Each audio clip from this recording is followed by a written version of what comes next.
effects of oxidation and reduction reaction in everyday life. Okay, so two common effects are, first one is corrosion of metals and second is rancidity of food. Okay, so these are two common effects of oxidation and reduction reaction in everyday life. So let's see that in detail. So let's see the effect of oxidation and reduction. The first one is corrosion of metals. Okay, so I've written here corrosion of metals. You might have seen your railings in the balcony or else old bridges made up of metal and car bodies, yeah, ships.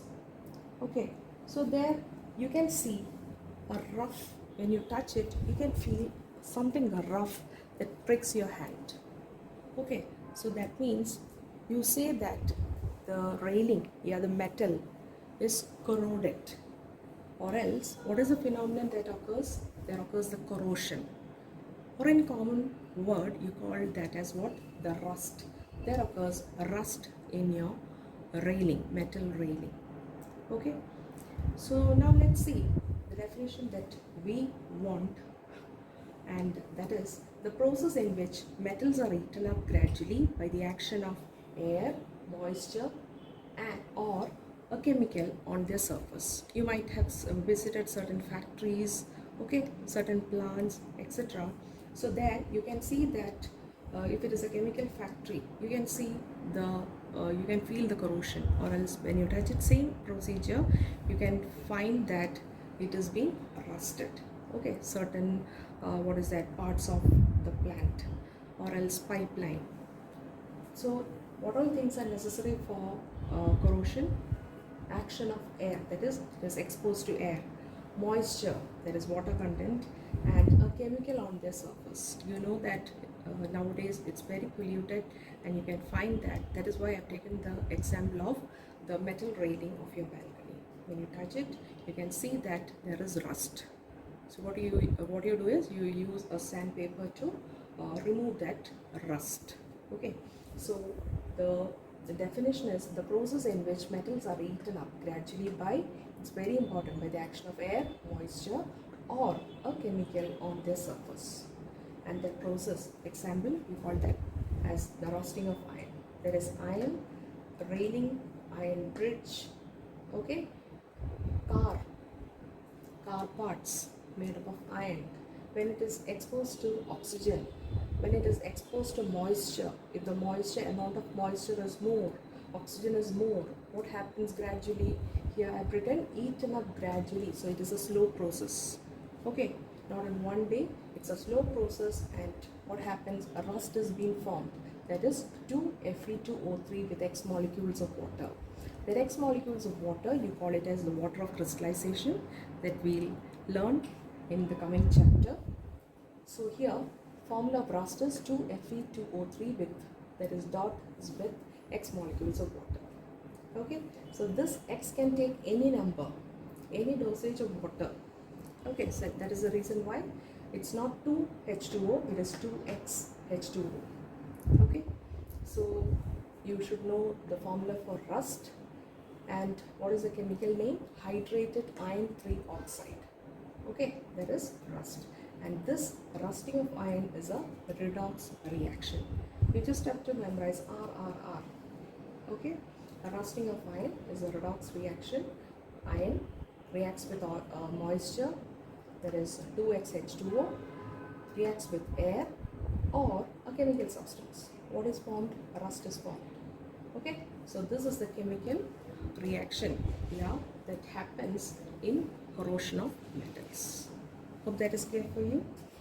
So here you should know the formula for rust, you should know the chemical name of rust, chemical equation is important, as well as the definition. Okay, coming to the second effect, that is rancidity of food. Without reading that, let me ask you, what do you mean by rancidity? You might be knowing. You all are having Lays, or you might be having some, what is that, junk food snacks from the shops. Okay, So when you taste it, it's very tasty and smell is also very good, right? But in some cases, it's not good for health. But children like you always prefer to have some snacks, right? So some cases, when you tear that packet, you can feel that it will be a puff condition. When you tear that packet, you can feel that the taste is not good. Sometimes you will be having it will be having an unpleasant smell. So what you do, you won't eat it, or else you say the food, yeah, the wafer, yeah, chips, what you are having is rancid. Same way, when you have some food like potato, and when it is kept for a longer duration during summer season, and after that when you touch it, you can feel that it is very sticky, or else it will be having a foul odor, bad smell. So then also you say the food is rancid, or else we define it as the condition produced by aerial oxidation. Okay, so there it is exposed to what? Oxidation. So oxidation of what? Oxidation of fats and oil. The condition produced by aerial oxidation of fats and oil in food marked by an unpleasant smell and taste. So what all happens? There occurs the aerial oxidation of fats and oil having an unpleasant smell and taste. Okay, or else we call that as what? Rancidity. So while marketing a product, okay, if this is a condition, the food will be spoiled. Okay, so you cannot market that item. So what they do is they have certain precautions.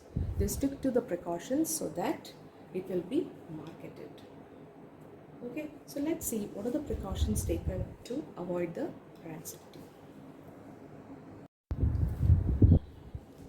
Okay, let's see the preventive methods. How can you prevent rancidity? The first method is by adding antioxidants to food containing fats and oil. Why antioxidants? Because antioxidants are reducing agents. They are reducing agents means they prevent oxidation of fats and oil. Okay, so antioxidants are added to the food that contains fats and oils, and example of reducing agents are BHA. So the full form is butylated hydroxy anisole, and then BHT, that is butylated hydroxytoluene. So here these two antioxidants are added to the food to prevent rancidity. Why? Because they act as reducing agents which prevent the oxidation of fats and oil. Okay, let's see the other preventive methods. Okay, so let's see the next set of preventive measures. First one we have learned by adding antioxidants, and the second one is packing the fat and oil containing food in nitrogen gas. Why nitrogen gas? Because nitrogen gas is a unreactive. It's not reactive.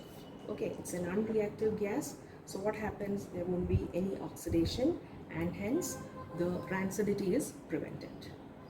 Third condition is you can keep the food in refrigerator.